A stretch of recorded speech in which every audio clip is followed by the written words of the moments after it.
دیکھیں تیرے گھر آئے تیرا درد الحمدللہ رب العالمین والصلاة والسلام علی سید الانبیاء والمرسلین اما بعد فاعوذ باللہ من الشیطان الرجیم بسم اللہ الرحمن الرحیم الصلاة والسلام علیک یا رسول اللہ وعلی آلک واصحابک یا حبیب اللہ الصلاة والسلام علیک یا نبی اللہ وعلی آلک واصحابک یا نور اللہ۔ اللہ پاک کے آخری نبی رسول ہاشمی صلی اللہ تعالی علیہ وآلہ وسلم نے فرمایا، زینوا مجالسکم بالصلاۃ علیہ، اپنی مجلسوں کو مجھ پر درود پڑھ کر آراستہ کرو، فإن صلاتکم علی نور لکم یوم القیامۃ، بے شک تمہارا مجھ پر درود پاک پڑھنا روز قیامت تمہارے لیے نور ہوگا۔ بیٹھتے اٹھتے جاگتے سوتے ہو الہی میرا شعار درود۔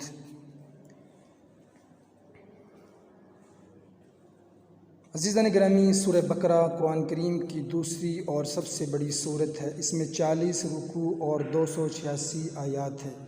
یہ مبارک سورت پہلے سپارے سے شروع ہو کر تیسرے سپارے کے نصف کے کچھ پہلے مکمل ہوتی ہے۔ اس صورت مبارکہ میں اللہ پاک نے پچھلی امتوں کے حالات بیان فرمائے، نماز اور قبلہ کے احکام، روزہ، حج، زکوٰۃ، نکاح، طلاق وغیرہ کے احکام ذکر فرمائے، اور اس کے علاوہ بھی بہت اہم مضامین اس سورت پاک میں شامل ہے۔ امام جلال الدین سیوطی رحمۃ اللہ علیہ فرماتے ہیں، سورہ بقرہ میں 1000 اوامر یعنی احکام اور 1000 نواہی یعنی معاملت کے احکام ہیں۔ ان 1000 احکام میں سے ایک حکم وہ ہے جو سورہ بقرہ کی آیت 281 میں دیا گیا۔ ارشاد ہوتا ہے، وَاتَّقُوا يَوْمًا تُرْجَعُونَ فِيهِ إِلَى اللَّهِ ثُمَّ تُوَفَّى كُلُّ نَفْسٍ ما كسبت وهم لا يظلمون، اور اس دن سے ڈرو جس میں تم اللہ کی طرف لٹائے جاؤ گے، پھر ہر جان کو اس کی کمائی بھرپور دے دی جائے گی اور ان پر ظلم نہیں ہوگا۔ حضرت عبداللہ بن عباس رضی اللہ تعالیٰ عنہما فرماتے ہیں، یہ آیت قرآن کریم کی آخری آیت ہے جو سرکار علی وقار مدینہ کے تاجدار صلی اللہ تعالی علیہ وآلہ وسلم پر نازل ہوئی۔ ایک قول کے مطابق اس آیت کے نازل ہونے کے بعد پیارے آقا مدینہ والے مصطفیٰ صلی اللہ تعالی علیہ وآلہ وسلم صرف 21 دن دنیا میں تشریف فرما رہے۔ اس آیت مقدسہ میں اللہ پاک نے اس دن سے ڈرنے کا حکم ارشاد فرمایا جس دن ہم نے اللہ پاک کی طرف لوٹنا ہے۔ یا اللہ پاک کی طرف لوٹنے کا دن کون سا ہے؟ اس بارے میں مفسرین کرام 2 اقوال ہیں۔ پہلا، وہ دن کہ جب حضرت اسرائیل علیہ السلام تشریف لائیں گے، روح قبض ہوگی اور ہمیں غسل و کفن دے کر اندھیری قبر میں اتار دیا جائے گا۔ اور دوسرا وہ دن جب یہ زمین تانبے کی زمین میں بدل دی جائے گی، آسمان لپیٹ دیا جائے گا، سورج 1.25 میل پر رہ کر آگ برسا رہا ہوگا، اور قیامت تک آنے والے تمام انسانوں کو دوبارہ زندہ کر کے میدان حشر میں جمع کر دیا جائے گا۔ یہ دن سخت ہولناک ہوگا۔ یہ وہ 2 دن ہیں جن سے ڈرنے کا اللہ پاک نے ہمیں حکم ارشاد فرمایا ہے۔ یاد رکھ، ہر آن آخر موت ہے، بن تو مت انجان، آخر موت ہے، مرتے جاتے ہیں ہزاروں آدمی، عاقل و نادان، آخر موت ہے، بارہا علمی تجھے سمجھا چکے، مان یا مت مان، آخر موت ہے۔ اللہ پاک قرآن کریم میں ارشاد فرماتا ہے، اقترب للناس حسابهم وهم في غفلة معرضون، لوگوں کا حساب قریب آ گیا اور وہ غفلت میں منہ پھیرے ہوئے ہیں۔ سلطان عارفین حضرت سیدنا شیخ سلطان باہو رحمۃ اللہ علیہ فرماتے ہیں، اے دنیا کے طلبگار، تو نے اللہ پاک کی محبت، آخرت کی نعمتیں، جنت کی ہمیشہ رہنے والی خوشیاں بھری پرسکون زندگی کے بدلے دنیا کی عارضی فانی عیش و عشرت کو اپنا لیا۔ تجھے یہ مشورہ اور تسلی کس نے دی کہ تو نے ایسا نقصان کا سودا کیا؟ تیری یہ دنیاوی زندگی کیا ہے؟ یہ تو ایسے گزر جائے گی جیسے پانی میں پتا سا، ایک قسم کی مٹھائی جو چینی سے بنتی ہے، گھل جاتی ہے، پھر تجھے تنگ و تاریک قبر میں لٹا دیا جائے گا جہاں تو کروٹ بھی بدل نہ سکے گا۔ پھر مالک حقیقی یعنی اللہ پاک تجھ سے ایسا حساب طلب کرے گا جس میں معمولی سی بھی کمی پیشی نہیں ہوگی۔ تجھے زندگی کے ایک ایک لمحہ کا حساب دینا پڑے گا۔ عزیزان گرامی، غور فرمائیے وہ کیسا بے بسی کا دن ہوگا، کیسی بے کسی ہوگی، ہم کتنے لاچار ہوں گے جب ملک الموت علیہ السلام تشریف لائیں گے۔ سانس اٹکے گی، آخری ہچکی آئے گی اور روح جسم سے جدا ہو جائے گی۔ اس دن نہ کسی بادشاہ کی بادشاہی اسے بچا سکے گی، نہ کسی غریب کی غربت پر ترس کھایا جائے گا، نہ کسی کا زور چل سکے گا، نہ کسی کی کمزوری کا عذر مانا جائے گا۔ شیخ طریقت امیر اہل سنت فرماتے ہیں، آخرت کی یاد سے مالا مال پیغام دیتے ہوئے ارشاد فرماتے ہیں، جب فرشتہ موت کا چھا جائے گا پھر بچا کوئی نہ تجھ کو پائے گا، دنیا میں رہ جائے گا یہ دبدبا، زور تیرا خاک میں مل جائے گا، تیری طاقت تیرا فن عہدہ تیرا کچھ نہ کام آئے گا، سرمایہ تیرا قبر روزانہ یہ کرتی ہے پکار، مجھ میں ہے کیڑے مکوڑے بے شمار، یاد رکھ میں ہوں اندھیری کوٹھڑی، تجھ کو ہوگی مجھ سے سن وحشت بڑی، میرے اندر تو اکیلا آئے گا، ہاں مگر اعمال لیتا آئے گا، سانپ بچھو قبر میں گر آ گئے کیا کرے گا، بے عمل گر چھا گئے، گھورے نیکاں باغ ہو گئی خلد کا، مجرموں کی قبر دوزخ کا گھڑا، کر لے توبہ رب کی رحمت ہے بڑی، قبر میں ورنہ سزا ہوگی کڑی۔ عزیزان گرامی، اگر ہم صحیح معنوں میں موت سے ڈرنے والے بن جائیں تو یقیناً مانیے ہمارے زندگی میں نکھار آ جائے، ہماری زندگی نیکیوں بھری ہو جائے، دل میں گناہوں سے نفرت پیدا ہو جائے، مسجدیں آباد ہو جائیں، گناہوں کے اڈے ویران ہو جائیں، نہ کوئی گالیاں بکنے والا رہے، نہ لڑائی جھگڑا ہوا کرے، نہ تجارت میں ہیرا پھیری ہو، نہ سود کی لعنت باقی رہے، غرض ہمارا معاشرہ ایک مثالی معاشرہ بن سکتا ہے، مگر کب؟ جب ہر کوئی اس دن سے ڈرنا شروع کر دے جس دن ہم پر موت طاری ہوگی، جس دن ہماری روح نکال لی جائے گی، جس دن ہم سب کچھ دیکھ رہے ہوں گے مگر بول کچھ نہیں پائیں گے، ہمیں غسل دیا جا رہا ہوگا، ہمیں کفن پہنایا جا رہا ہوگا، صدہا ہماری اندھیری قبر میں اتارا جا رہا ہوگا۔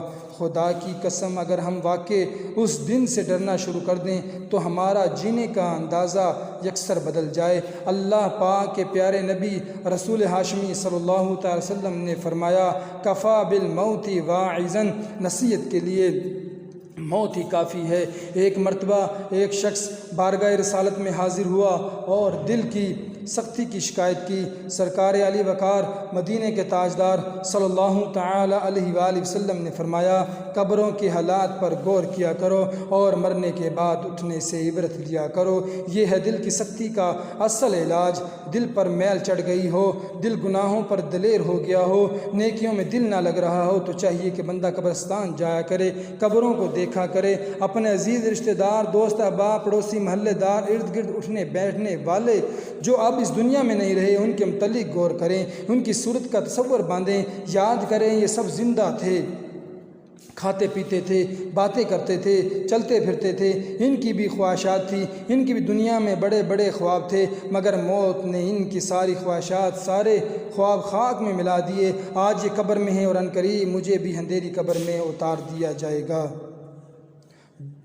جب اس بزم سے چل دیے دوست اکثر اور اٹھتے چلے جا رہی ہیں برابر، یہ ہر وقت پیش نظر جب ہے منظر، یہاں پر تیرا دل بہلتا ہے کیوں کر، جگہ جی لگانے کی دنیا نہیں ہے، یہ عبرت کی جاں ہے تماشا نہیں ہے۔ ایک نہایت ظالم حکمران ہوا ہے، حجاج بن یوسف، اس کی فوج کا ایک سپہ سالار تھا جس کا نام تھا محلب۔ محلب ایک دن محلب ریشمی کپڑے پہنے اکڑ کر تکبر سے چل رہا تھا۔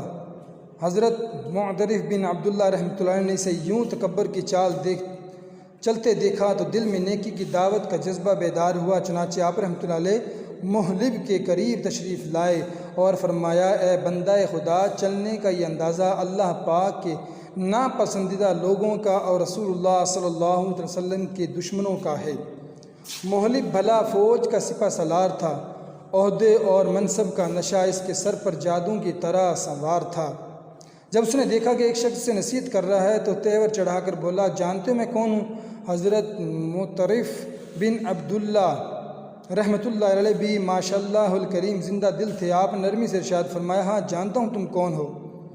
تم پہلے ایک ناپاک نطفہ تھے، وآخرک جیفۃ قذرۃ، انتہا میں تم ایک گندے مردار ہو جاؤ گے۔ وانت بین ذالک تحمل العذیرۃ، اور ان دونوں حالتوں کے درمیان تم پیٹ میں گندگی اٹھاتے ہوئے ہو۔ یہ سن کر محلب کی عقل ٹھکانے آگے اس نے تکبر والی چال ترک کی اور آگے روانہ ہو گیا۔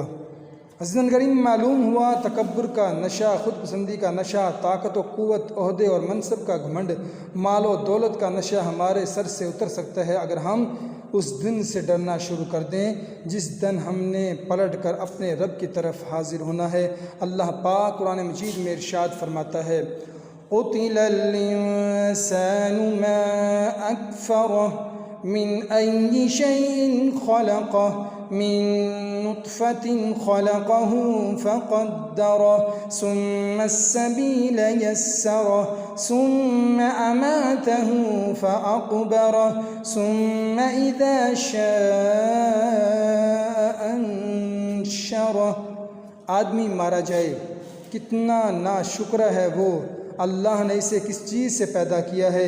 ایک بوند سے اسے پیدا فرمایا، پھر اسے طرح طرح کی حالتوں میں رکھا، پھر راستہ آسان کر دیا، پھر اسے موت دی، پھر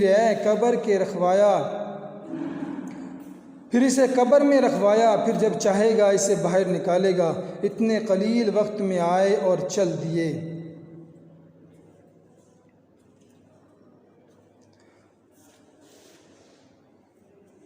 عزیزان گرامی، کبوتر مشہور پرندہ ہے۔ اس کی عادت یہ ہے، یہ بلی کو دیکھ کر آنکھیں بند کر لیتا ہے اور سمجھتا ہے میں بلی سے چھپ گیا ہوں، لیکن جب بلی اسے اپنے نوکیلے پنجوں میں پکڑتی ہے تو حقیقت پتہ چلتی ہے۔ مگر اب پچھتائے کیا حود جب چڑیا چگ گئی کھیت۔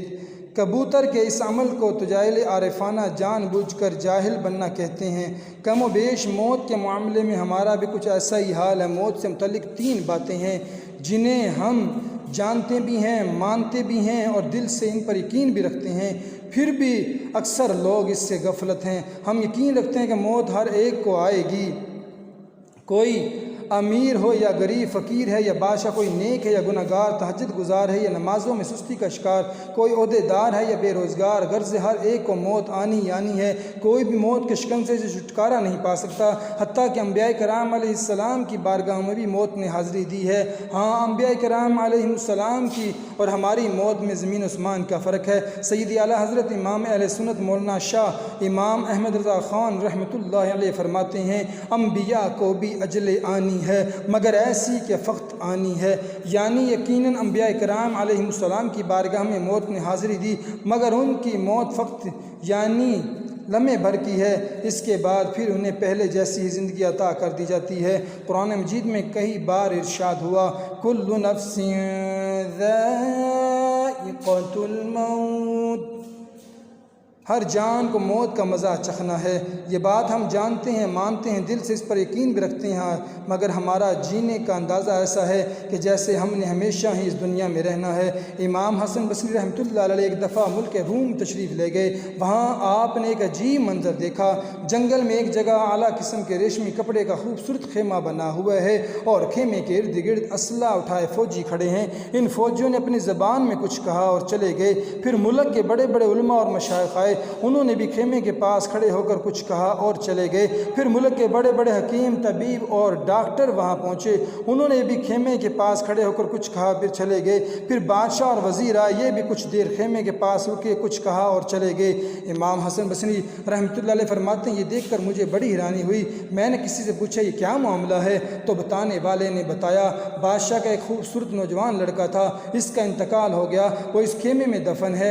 ہر سال جب اس کی وفات کا دن آتا ہے تو سب اسی طرح یہاں جمع ہوتے ہیں۔ پہلے فوجی خیمے کے پاس آتے اور کہتے ہیں اے بادشاہ کے بیٹے، اگر جنگ کے ذریعے موت کو ٹالا جا سکتا تو ہم اپنی جان پر کھیل کر بھی آپ کو بچا لیتے۔ پھر علماء آ کر کہتے ہیں اے بادشاہ کے بیٹے، اگر علم کے ذریعے موت کو روکا جا سکتا تو ہم ضرور آپ کو بچا لیتے۔ پھر ڈاکٹر آتے اور کہتے ہیں اے بادشاہ کے بیٹے، اگر موت کا کوئی علاج ممکن ہوتا تو ہم ضرور آپ کا علاج کرتے۔ آخر میں بادشاہ اور وزیر آ کر کہتے ہیں بیٹا، ہم نے تجھے بچانے کی بہت کوشش کی مگر موت کو کون ٹال سکتا ہے، اب آئندہ سال تک تجھ پر ہمارا سلام ہو۔ امام حسن بصری رحمۃ اللہ علیہ نے جب یہ سنا تو آپ نے پختہ نیت کر لی کہ اب زندگی بھر نہیں ہنسوں گا اور جب تک دنیا میں ہوں فکر آخرت ہی میں مصروف رہوں گا۔ وہ ہے عیش و عشرت کا کوئی محل بھی، جہاں تاک میں ہر گھڑی ہوا اجل بھی، بس اب اپنے اس جہل سے تو نکل بھی، یہ جینے کا اندازہ اپنا بدل بھی، جگہ جی لگانے کی دنیا نہیں ہے، یہ عبرت کی جاں ہے تماشا نہیں ہے۔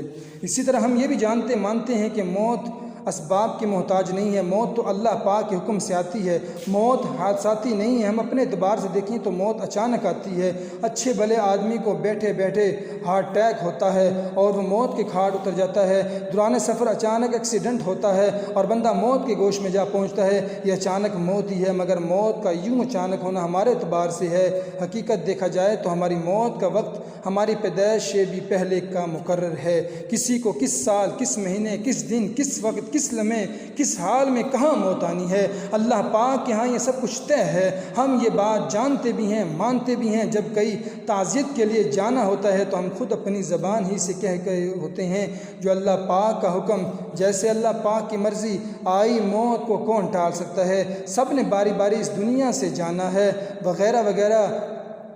اس کے باوجود ہم خود کو جھوٹی تسلیاں دینے کی کوشش کرتے ہیں، مثلا فلاں کا کیسٹرول بڑھا ہوا تھا، فلاں کو تو شوگر تھی، فلاں بیمار رہتا تھا، مجھے تو ایسا کوئی مسئلہ نہیں ہے، فلاں گاڑی بہت تیز چلایا کرتا تھا اس لیے اس کا حادثہ ہو گیا، میں تو بڑی احتیاط سے گاڑی چلاتا ہوں وغیرہ وغیرہ۔ ہاں، موت صرف بوڑھوں کے لیے نہیں، موت جوانوں بلکہ بچوں کو بھی آتی ہے، موت صرف بیماروں کے لیے نہیں، موت تندرست کو بھی آتی ہے، موت صرف کمزور کے لیے نہیں، موت پہلوانوں کو بھی آتی ہے، موت صرف غریبوں کے لیے نہیں، موت امیروں کو بھی آتی ہے۔ موت آئی پہلوان بھی چل دیے، خوبصورت نوجوان بھی چل دیے، نرم بستر گھر پہ ہی رہ جائیں گے، تجھ کو فرش خاک پر دفنائیں گے، خوب اندھیری قبر میں جب جائے گا، بے عمل بے انتہا گھبرائے گا، کام مال و زر نہیں کچھ آئے گا، غافل انسان یاد رکھ پچھتائے گا، کھلکھلا کر ہنس رہا ہے بے خبر، قبر میں روئے گا چیخیں مار کر لے توبہ رب کی رحمت ہے بڑی، قبر میں ورنہ سزا ہوگی کڑی۔ عزیزان گرامی، ہر مسلمان جانتا مانتا اور دل سے یقین رکھتا ہے کہ موت آ جانے سے قصہ تمام نہیں ہو جائے گا، بلکہ موت کے بعد بھی زندگی ہے۔ جب ہمیں قبر میں اتار دیا جائے گا تو قبر میں نکیرین سوال پوچھنے والے فرشتے بھی آئیں گے، ہم سے قبر میں سوالات بھی ہوں گے، پھر حشر میں بھی اٹھایا جائے گا جہاں ہم سے ایک ایک نعمت کے متعلق سوال کیا جائے گا۔ ہم یہ سب جانتے ہیں مگر غفلت، ہم یہ سب جانتے ہوئے بھی اسے انجان بنتے اور غفلت کا شکار رہتے ہیں۔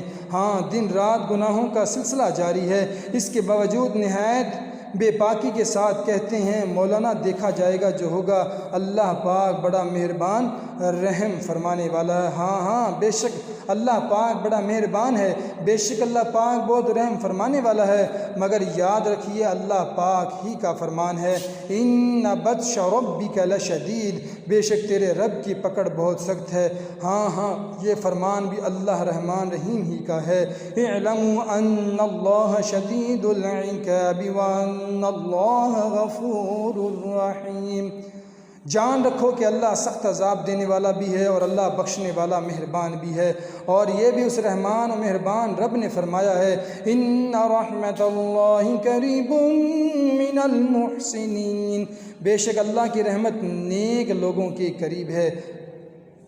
والد اعلیٰ حضرت مولانا نقی علی خان رحمۃ اللہ علیہ کے چند فرامین کا خلاصہ ہے، فضولیات میں زندگی کے قیمتی لمحات گزارنا اور آخرت میں انعامات کی امید رکھنا، گناہ کرنا اور نجات کی توقع کرنا حماقت نہیں تو اور کیا ہے۔ اگرچہ اللہ پاک کی رحمت و عنایت نہ ہو تو کوئی عمل کام نہیں آتا، مگر اللہ پاک کی رحمت عنایت ہوتی اسی پر ہے جو نیک عمل کرتا ہے، جو آج دوزخ کی طرف چلتا ہے، دوزخ کے قریب ہوتا اور جنت میں لے جانے والے اعمال سے دور رہتا ہے، کل روز قیامت اگر جنت کی طرف جانا چاہے گا جانے نہ دیا جائے گا، اس وقت اپنی نادانی کو تسلیم کرے گا اور اس زندگی کی قدر سمجھے گا، مگر اس وقت جانا محض بیکار ہے۔ اے عزیزو، اگر تجھے عیادت اور ریاضت کی توفیق ملی ہے تو یہ تیری نجات کی علامت ہے، اور اگر تو سستی اور غفلت میں مبتلا ہے تو جان لے کہ تقدیر میں تیرے لیے خرابی لکھی ہے۔ عزیزان گرامی، موت سے متعلق ایک بات جو ہم نہیں جانتے وہ یہ کہ کتنے ایسے بد نصیب ہیں جنہیں گناہ کرتے کرتے، شراب کی حالت میں فلمیں دیکھتے ہوئے، گانے باجے سنتے ہوئے، سودی کا کاروبار کرتے ہوئے، بندوں کی حق تلفیاں کرتے ہوئے ابتناک موت آتی ہے، اور کئی ایسے خوش نصیب بھی ہیں جنہیں نیکیاں کرتے ہوئے، سجدے کی حالت میں، تلاوت کرتے ہوئے، نعت شریف پڑھتے ہوئے، اعتکاف کی حالت میں، مسجد میں جاتے ہوئے، طواف کعبہ کرتے ہوئے، سفر حج کے دوران اچھی اور قابل رشک موت آتی ہے۔ ہاں، ہم نہیں جانتے کہ ہماری موت کتنی خطرناک ہوگی یا قابل رشک ہوگی۔ ہم نیکیاں کرتے ہوئے دنیا سے رخصت ہوں گے یا گناہ کی حالت میں موت کے گھاٹ اتار دیے جائیں گے۔ ہائے ہائے، نہ جانے موت کے وقت نزع کی حالت میں ہمارے ساتھ آسانی والا معاملہ کیا جائے گا یا سخت شدت کے ساتھ روح بدن سے کھینچ لی جائے گی۔ ہماری قبر میں پھول کھلیں گے یا آگ سلگا دی جائے گی۔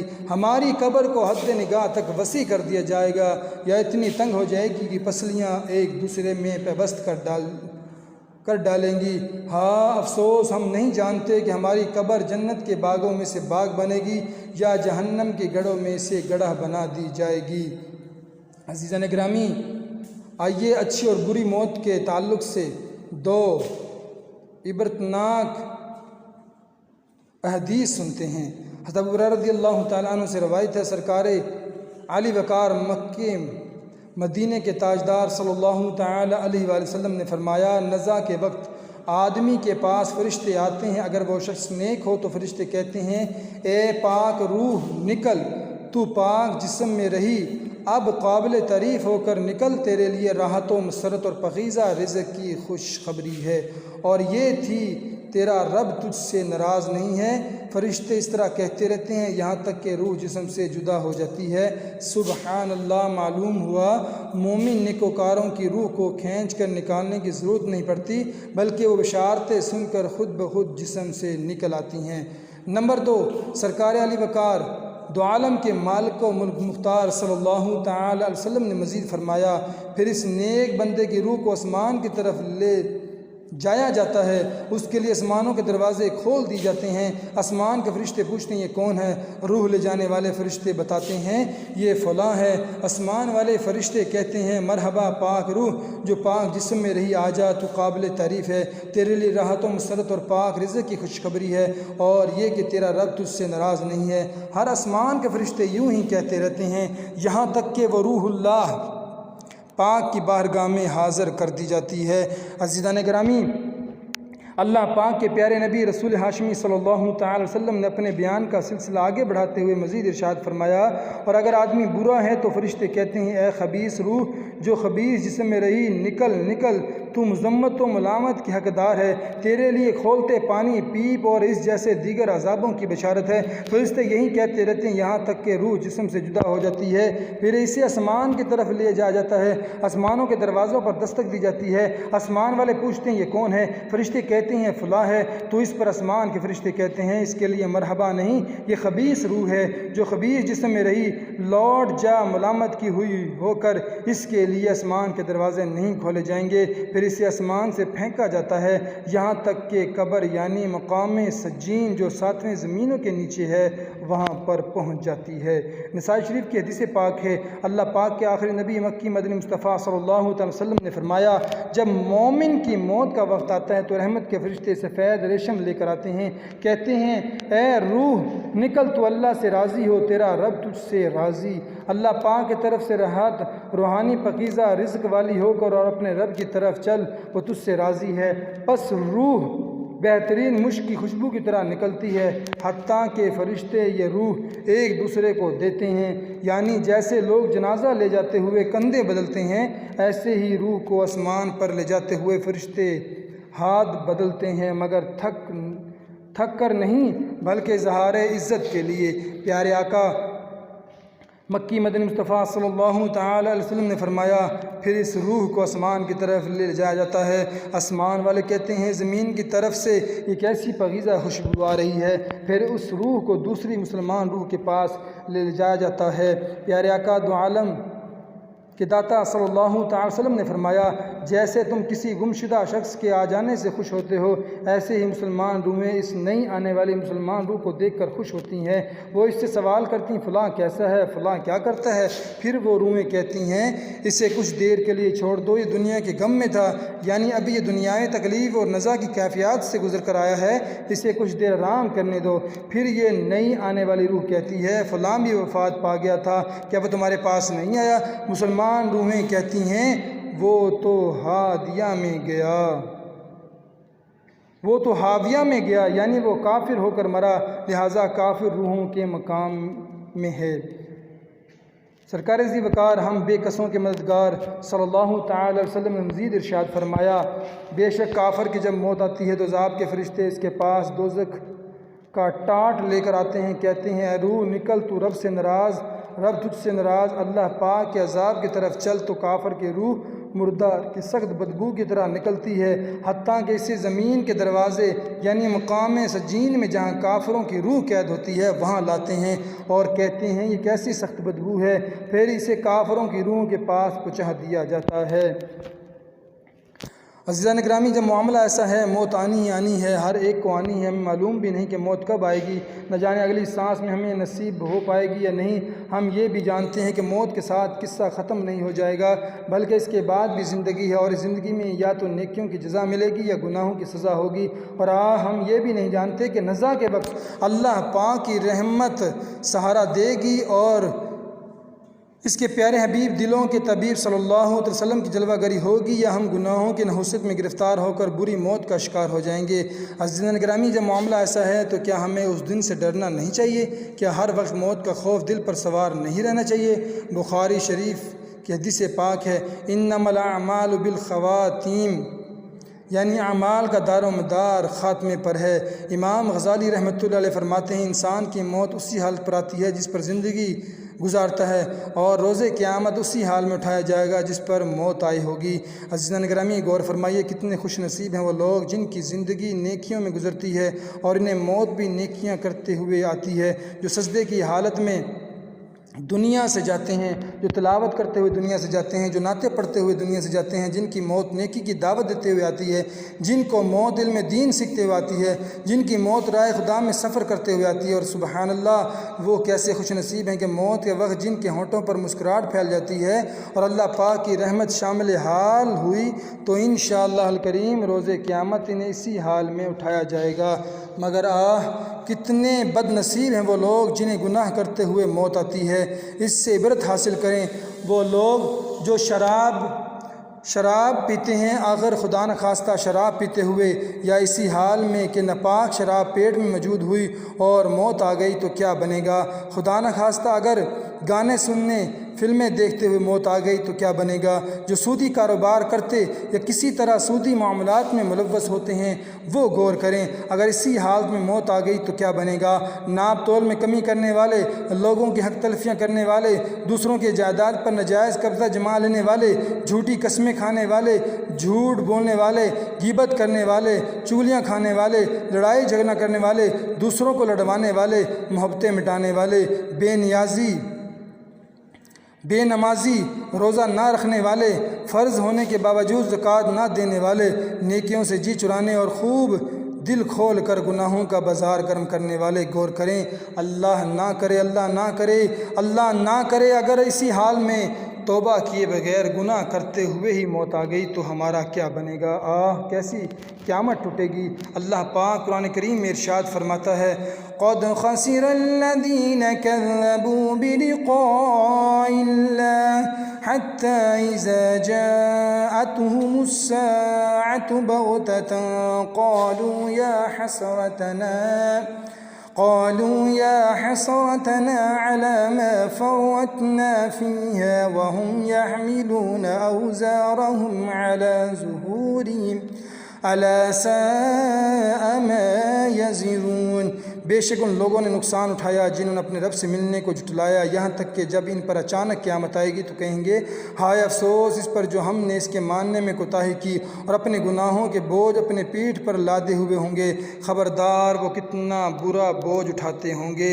حدیث شریف میں ہے کہ کافر جب اپنی قبر سے نکلے گا تو اس کے سامنے نہایت بھیانک اور بہت بدبودار صورت آئے گی۔ وہ کہے گی تو مجھے پہچانتا؟ کافر کہے گا نہیں۔ وہ بھیانک صورت بولے گی میں تیرا خبیث عمل ہوں، دنیا میں مجھ پر سوار رہا، آج میں تجھ پر سوار ہو جاؤں گا اور تجھے مخلوق میں رسوا کروں گا، اور پھر وہ اس پر سوار ہو جائے گا۔ علماء فرماتے ہیں قیامت کے دن کافر کا تو یہ حال ہوگا، جبکہ دنیا میں کیے گئے برے اعمال مسلمان کے لیے بھی اخروی نقصان کا سبب بن سکتے ہیں۔ چنانچہ حدیث پاک میں ہے رسول اکرم نور مجسم صلی اللہ تعالی وسلم نے فرمایا 4 آدمی ایسے ہیں کہ وہ جہنمیوں کی تکلیف میں اضافے کا سبب بنیں گے، اور وہ کھولتے پانی اور آگ کے درمیان دوڑتے ہوئے ہلاکت و تباہی مانگتے ہوں گے۔ ان میں سے ایک پر انگاروں کا صندوق لٹک رہا ہوگا، دوسرا اپنی آنتیں کھینچ رہا ہوگا، تیسرے کے منہ سے پیپ اور خون بہہ رہے ہوں گے، اور چوتھا اپنا گوشت کھا رہا ہوگا۔ ان میں سے پہلا شخص جن کے سر پر انگاروں کا صندوق لٹک رہا ہوگا، اس کے بارے میں جہنمی کہیں گے اس بدبخت کو کیا ہوا، اس نے تو ہماری تکلیف میں اضافہ کر دیا ہے۔ وہ بد نصیب شخص جواب دے گا میں اس حال میں مرا کہ میری گردن پر لوگوں کے اموال کا بوجھ یعنی قرض تھا۔ دوسرا شخص جو اپنی آنتیں کھینچتا ہوگا، اس کے متعلق جہنمی کہیں گے اس بدبخت کا کیا معاملہ ہے کہ یہ بھی ہماری تکلیف کو بڑھاتا ہے۔ وہ بد نصیب کہے گا کہ میں کپڑوں کو پیشاب سے بچانے کی پرواہ نہیں کرتا تھا۔ اسی طرح جہنمی تیسرے شخص کے متعلق بات کریں گے، یہ ہے کہ جس کے منہ سے خون اور پیپ بہہ رہی ہوگی، یہ کہے گا میں بری باتوں کی طرف متوجہ ہو کر لذت اٹھاتا تھا۔ چوتھا شخص جو اپنا گوشت کھا رہا تھا، وہ کہے گا میں غیبت کر کے لوگوں کا گوشت کھاتا اور چغلی کرتا تھا۔ عزیزان گرامی، موت کسی وقت بھی آ سکتی ہے، لہٰذا جھٹ پٹ یعنی فوراً گناہوں سے توبہ کر کے نیکی کرنے اور موت کے بعد والی زندگی کے لیے تیاری شروع کر دینی چاہیے۔ جو نیکیوں میں مصروف رہے، موت اور قبر و آخرت کے معاملات سے ڈرتا رہے، اللہ پاک اور اس کے پیارے حبیب دلوں کے طبیب صلی اللہ علیہ وسلم کو راضی کرنے کی ہر طرف کوشش کرتا رہے، انشاءاللہ الکریم اس کے اچھے حال میں موت آنے، قبر و آخرت کے معاملات میں آسانی ہونے اور اللہ پاک کی رحمت، اس کے محبوب صلی اللہ علیہ وسلم کی شفاعت سے آخرت میں نجات پا کر جنت میں پہنچ جانے کی پختہ امید ہے۔ اللہ پاک نے قرآن کریم میں ارشاد فرمایا ان الذین قالوا ربنا اللہ ثم استقاموا تتنزل علیہم الملائکۃ ألا تخافوا ولا تحزنوا وأبشروا بالجنة التي كنتم توعدون۔ بے شک جنہوں نے کہا ہمارا رب اللہ ہے، پھر اس پر ثابت قدم رہے، ان پر فرشتے اترتے ہیں اور کہتے ہیں کہ تم نہ ڈرو نہ غم کرو اور اس جنت پر خوش ہو جاؤ جس کا تم سے وعدہ کیا جاتا ہے۔ ابن عساکر کی روایت ہے کہ جب حضرت عبداللہ رحمۃ اللہ علیہ کے والد محترم کی وفات ہوئی، انہیں غسل دینے کے لیے تخت پر لٹایا گیا تو وہ ہنسنے لگے۔ چنانچہ لوگوں کو شبہ ہوا کہ شاید یہ زندہ ہے، لہٰذا ڈاکٹر کو بلایا گیا۔ اس نے خوب اچھی طرح معائنہ کر کے بتایا یہ واقعی وفات پا چکے ہیں۔ چنانچہ دوبارہ انہیں تخت پر لٹا کر غسل دینے لگے تو پھر ہنسنے لگے۔ کئی بار ایسا ہوا، آخر مشہور باکرامت والی حضرت فضل حسین رحمۃ اللہ علیہ نے انہیں غسل دیا اور نماز جنازہ پڑھا کر دفن کر دیا۔ حضرت ثابت بنانی رحمۃ اللہ روزانہ ایک بار ختم قرآن پاک فرماتے تھے۔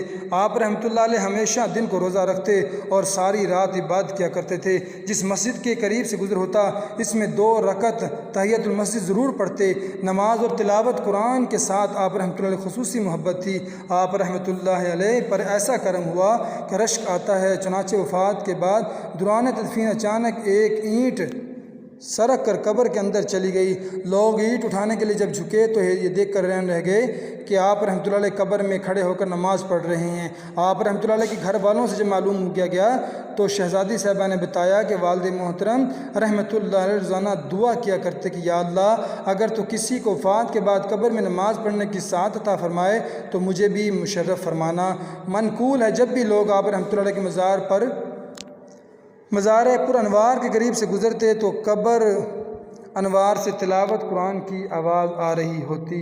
اللہ پاک ہم سب کو نیکیوں والی لمبی زندگی عطا فرمائے اور کاش اچھی نیکیاں کرتے ہوئے بلکہ مدینہ منورہ میں سبز گنبد کے سائے میں سنہری جالیوں کے سامنے درود پاک پڑھتے ہوئے شہادت کی موت نصیب ہو اور جنت البقیع میں دفن کے لیے 2 گز زمین بھی نصیب ہو جائے۔